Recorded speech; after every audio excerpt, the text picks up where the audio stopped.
Today's episode of the Ross Cloud Podcast is sponsored in part by hiphopstationcharts.com, where you can view hip-hop and rap radio station song charts and track the promotion of your own song, such as view how many stations are playing your song and how often, including what day and time your song played. Check it out now. Visit hiphopstationcharts.com.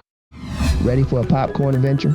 Popcorn Remix is more than just a snack. It's an experience. With over 50 bold and unique flavors like king crab legs, hot wings, and lemon pepper, and Charlene's banana pudding, every bite is a burst of culinary creativity. Founded by entrepreneurs Ryan Richmond and Greg Bowman, Popcorn Remix turns life's toughest moments into something sweet. Visit their Conyers, Georgia store or order online at popcornremix.com and explore flavors you've never imagined. That's popcornremix.com, where every kernel tells a story. Teachers and parents, are you ready to empower your students to become stronger writers? Check out Rethinking Writing One Word at a Time by Sheila Beverly, a workbook that's been praised by educators for its innovative approach to teaching grammar and writing. Dr. Daryl Morris calls it a motivational hook that helps students get their ideas down on paper, and other teachers rave about its hands-on tools like the Grammar Bubble manipulative toy to make learning fun. Perfect for classrooms or home learning. Get your copy now on Amazon and watch your students' writing skills shine.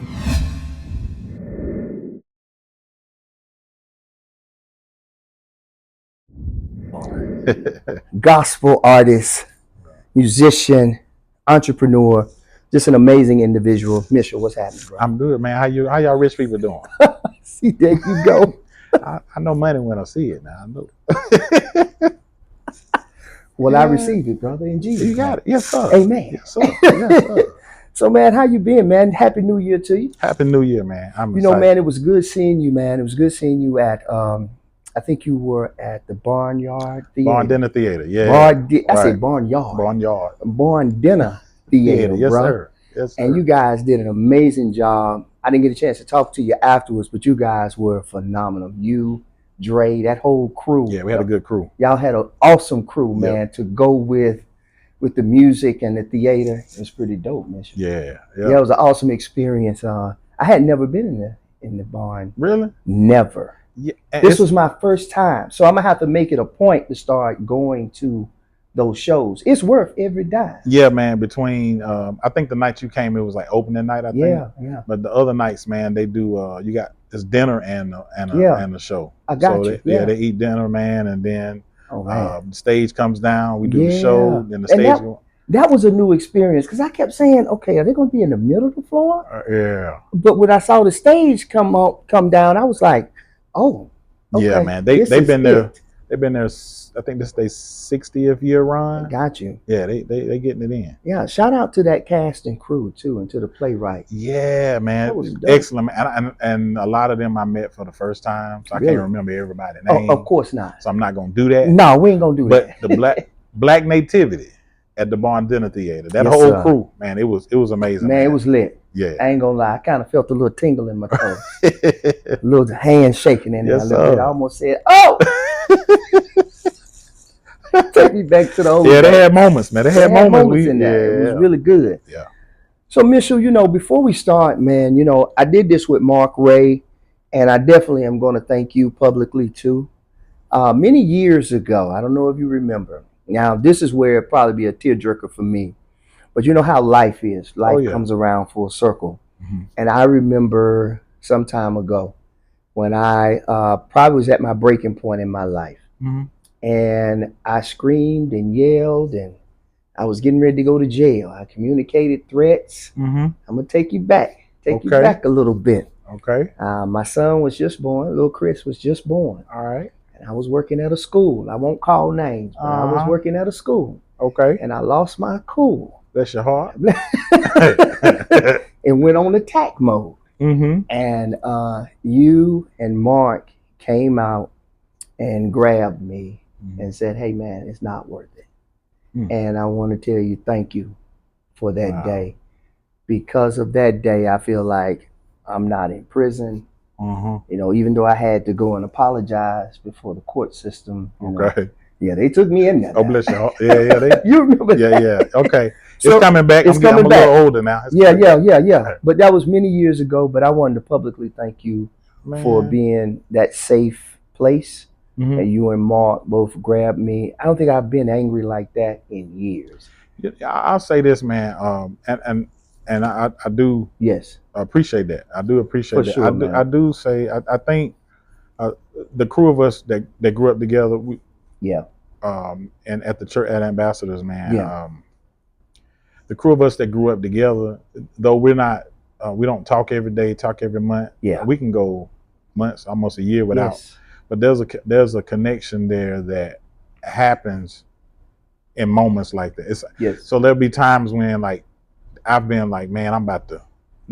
And somehow I'll run into one of y'all. It's a phone call. It's a text message. Anything to just say, hey man, hold up. Because we came up in a time where, well, I'll say in an atmosphere where expressing your anger about something wasn't something that was it wasn't like you couldn't. You know what I'm saying? Because of the atmosphere the church grew up in, where if you it was a lot of, as a matter of fact, it's a lot of testosterone. Yes sir. And I don't, and I think as we got older, I do believe, I'll speak for me. I believe as I got older, there were times when growing up, when we, just playing basketball or just being out, where my attitude could have got the best of me. And in the moment I didn't care. And one of the things I think really helped me is my daughter, when my daughter was born, it changed me, because I get it. I'm responsible for somebody outside of me, and she need me. And so there were moments, man, where I mean, just playing, a couple of guys, I don't know if you heard the stories, man. We playing basketball, man, and somebody come off wrong, and was it during the church league? This was like pickup ball, man. Oh, just crazy. Ball. Pickup, man. Where random cats coming in, and they assume because you a church boy. Oh, wrong answer. You soft. We probably will fight you quicker than anybody. I've always shared with people. They think that we will fight in church. Oh, yes, we would. People think I'm lying. No. Don't get it twisted. We did a lot. You did. You know what? When I think about one of the fights that I remember the most. Don't be mad at me, y'all, when I say that. Was Valdez and Alfred. In choir rehearsal. What was it in choir rehearsal? It was outside. It was outside? It was outside. And so, their size is totally different. Yeah, Valdez a whole different. So Alfred did a drop kick, and it was hilarious. Okay? That's all I'm going to say about it. But to this day, it's so funny. But that's what brothers do. That's what family do. Yeah, and man. We were so close. We were so close to each other during that time. And man, it was different. It was different. I think church was different then, because and I've shared this with some pastor friends of mine, man, where church is different in the sense of fellowship was different, and church was everything for us. Where now, so I'm gonna use that as an example.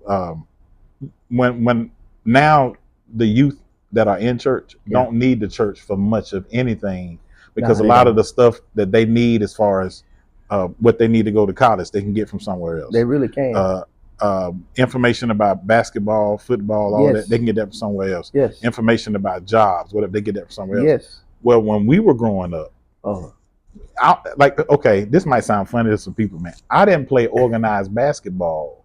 No, the only reason I played organized basketball is because the church had a basketball team. I agree with you on that. I had never heard of Carowinds until the church said, hey, we're taking the kids to Carowinds. Had never heard of Six Flags. That's true too. Until the church said, we're taking the kids to Six Flags. We went to Disney World. Because the church, so it wasn't Dollywood. Sir, because the church, we had never heard of those places until the church said. So because church is no longer the resource. Not anymore. It's not the same. It did.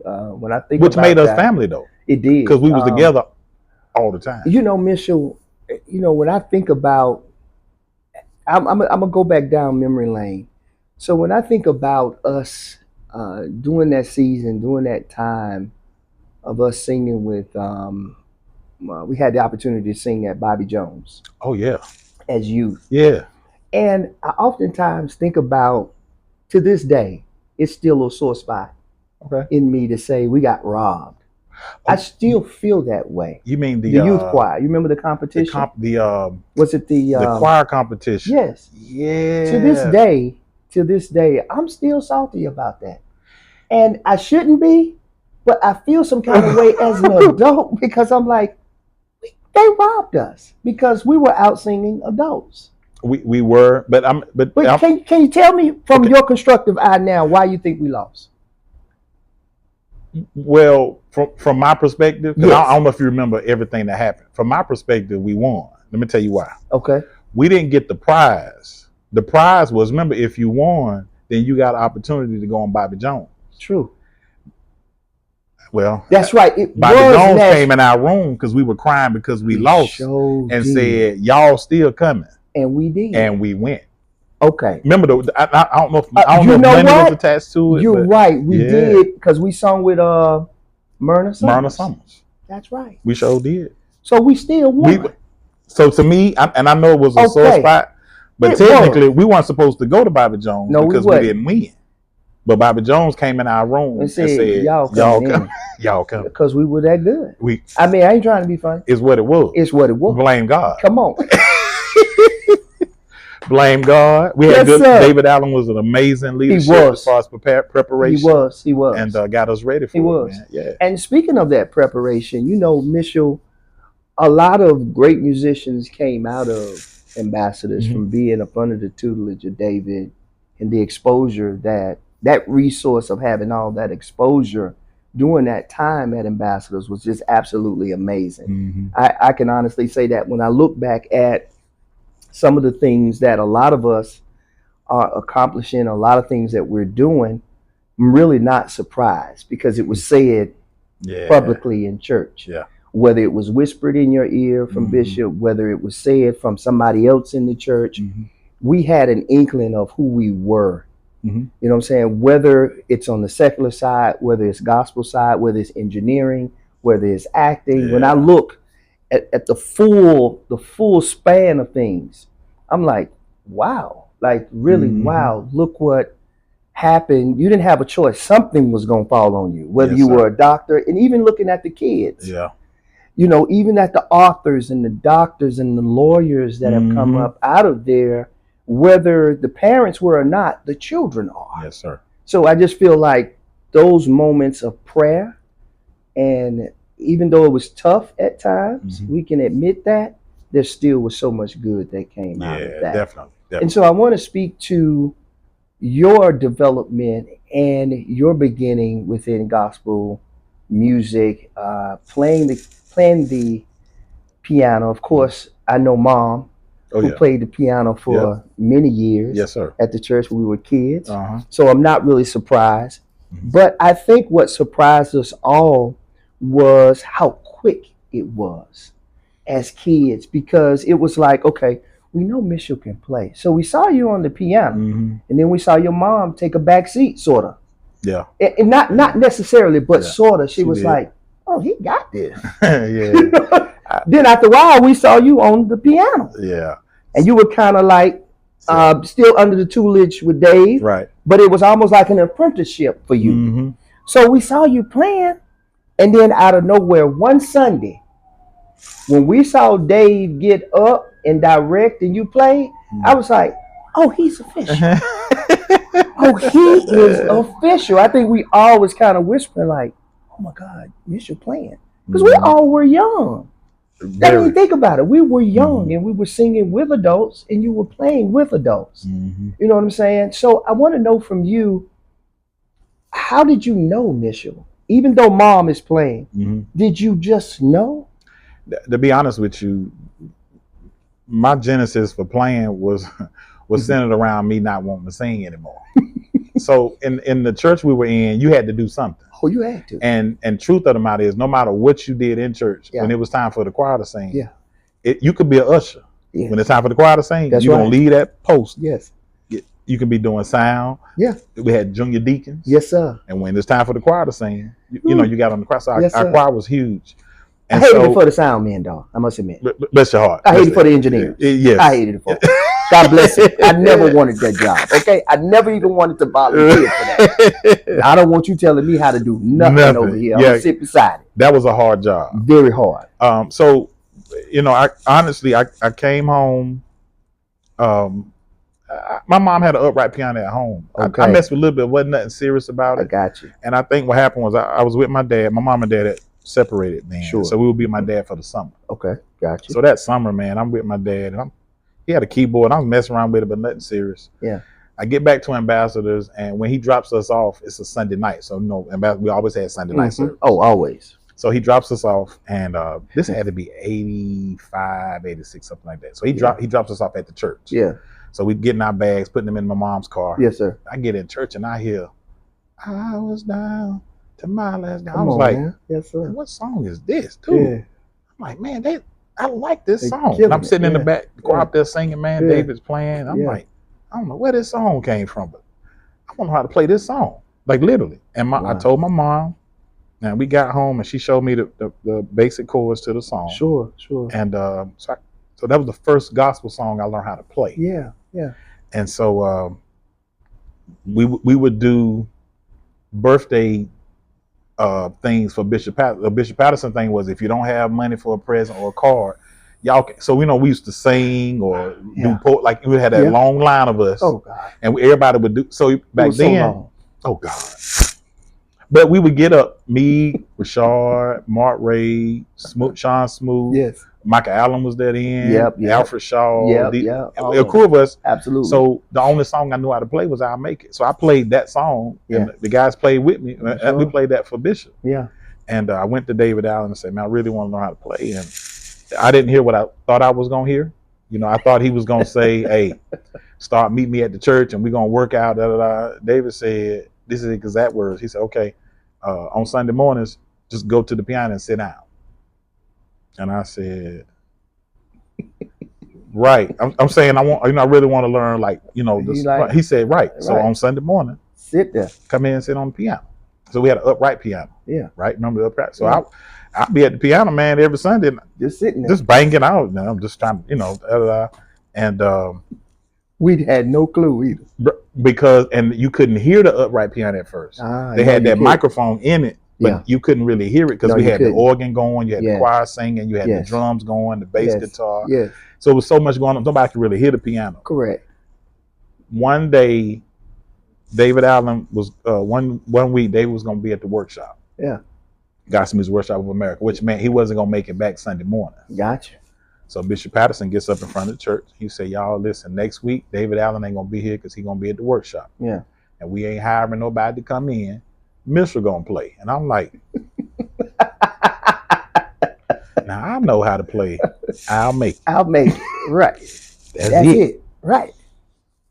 Church get out. I run straight to Deacon Tony Paula. He was Deacon Tony Paula then. I said, correct. He would direct the choir. Correct. I said, "Hey man, let me know all the songs you think the choir may sing, because I need to." And so, you know, my mom was trying to help me out, because at that time my mom was still playing, but she played for another church. Okay. On Sunday morning. Now that explains it. Okay. Yeah. Got you. Thank you for clarifying. So now I'm playing that Sunday morning, and I was, oh my God, I couldn't remember nothing. And you know how the mothers of the church, they used to come and say, "Baby, it's gonna be all right." You know, they would say, "Hey, you know, you did good." They came up and they was like, "Baby, it'll be all right." It was that bad. I went home that night, because we always had Sunday night service. That's right. I go home. Yeah. I got in my room, got on the bed, and I cried. Yeah. I said, "God, if you would just give me the ability to play, I won't do nothing but church. If you give it to me, you ain't got to worry about. I promise you. Yeah. I'll just do church. Yeah. I don't want the gift to do nothing else. Yeah. I don't want the gift to. I want to play in your church. I just want to play." And at that time, to me, church was Ambassadors. Yeah. It wasn't. No. I want to be able to play there. I want to be able to be. I know exactly where you're coming from. Yes, sir. Yes, sir. And the next week, when you said all of a sudden, the next week, I'm on the piano, and Bishop Patterson, you know, the piano was like facing the pulpit. Yes. So Bishop Patterson was up. He was up there. He was shouting, and I'm playing, and my hands just fell to the right chords. I don't know how. It just fell to the right chords. Wow. Bishop Patterson looked down and said, "Now you got it." So my ability to play was because I asked God, if you just give, I made a vow. I said, God, if you give me this, I will only play in church. Yes. And it was like, it started happening so fast. And so I got known in our community because our church was so known for music. True. So people would come in droves there for the Symphony to God. They would come Sunday nights, like from their church. Yes, sir. And they would come. And so our triad community watched me grow up as a musician. And because they would come on Sunday nights and be like, Mr. down there. Yeah. Look at, and so then you start getting, now you get good enough where you get phone calls. Yes, sir. So that's the genesis of me playing. I just wanted to be able to play at church. That was it. Man, that's a beautiful, amazing story. It lets us know that God is the one who gives these gifts. Definitely. And he gives it to us without repentance. So he gave you the gift, but you didn't go outside of the commitment and the promise that you made to God. And God is big on promises. Yeah. As we know. Yes, sir. Yes, sir. And you stuck to your guns to it. And because of that, you now are just this phenomenal artist, man. Mischeal, I want to know from you, man, what was it like, man? Did you ever feel any kind of pressure, man, whenever you were using your gifts like that at such a high level and so young? Did you ever feel any kind of pressure at all? I did. At any given time? To do something outside of gospel. And not only that, the pressure from the push. Or did you already just have the expectation to say, hey, I'm taking this as far as I can? No, definitely not that. Not starting out. Okay. Because like I said, my initials, I just want to be able to play at church. Understood. I ain't asking for nothing else. I ain't writing no music. I wasn't thinking about writing them because I wasn't a writer then. Understood. About writing no music. Okay, so that came later. Yeah, that wasn't no right music. I just want to play at church. I'm just learning what I wanted to play what Ambassador's gonna sing. That's all I want to do. To be honest with you, we was the best choir in the land. Hey, blame God, man. Hey, blame God. It is what it is. So I just wanted to play. Now I can't lie and say I wasn't tempted. I did. Okay, yeah, I was going to ask you. At 19.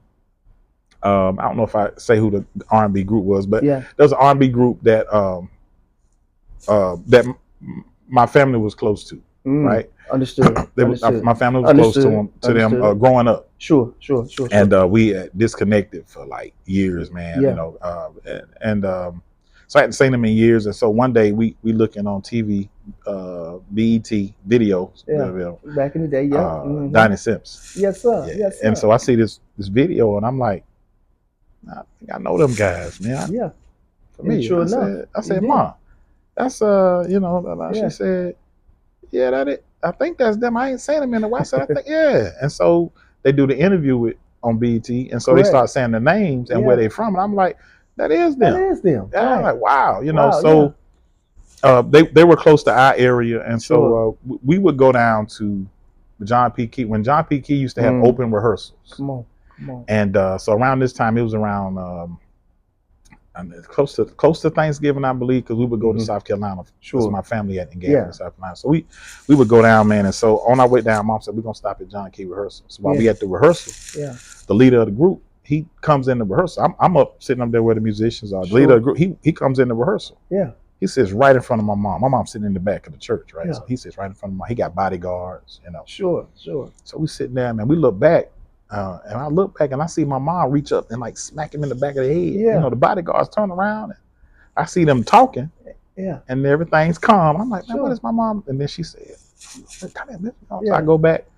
And so me and him started talking. He was like, yeah, man, it's been a while. I was like, yeah, man, y'all doing it. Like, yeah, man. He said, you still? I said, my mom said, well, he playing now. He was like, oh, you any good? So my mom like, yeah, he just as good as anybody up there. She going. She's selling it, right? Mama going mom's selling it. So we sitting there, man, and so the rehearsal gets out. We walking out, and he says to me, listen, man, we at the point where we got a lot of dates coming up. Sure. And I really would like to have some people that I know around me instead of having these different people I don't know. Absolutely. So we exchanged phone numbers. Okay. And he said, I'm gonna give you my number, and then this is my manager number. Yeah. I'm gonna give my manager your number. We gonna talk. Yeah. So I'm sitting there like, okay. Wow. Bro, like this. Of course. Yes, sir. So huge moment. Yeah. And you in John P. Key Church. That part. I mean, to top it off. Yeah. I'm the legend. Yeah. So hey man, so I'm sitting there, man, and I'm like, hey man, so my boys around me, you know, from the church, Mischeal was there, like, yo man, you about to blow up. And I'm like, yeah, you know, I don't know the business. Of course, you still like, okay. Yeah. And so cool. Long story short, because I want to go, you know, through the whole so we stayed in contact through the holidays. Yeah. And he was trying to get a musician put a band together because they were getting, this how old this was. They was getting ready to do the Arsenio Hall show and the Jay Leno show. Okay, gotcha. So he's trying to put a band together for that. Okay. And they was going to springboard that into a tour the next year. Got you. Right? So got you. So we stayed in, somehow our contact broke. Our contact broke some type of Understood. way. And his mom, I was supposed to fly up there to New York. Got you. To chill with him for the weekend. Understood. So we can play, work through some things, whatever. Sure. Kept calling, wasn't hearing from him. Kept calling, wasn't hearing from him. He wasn't hitting me back.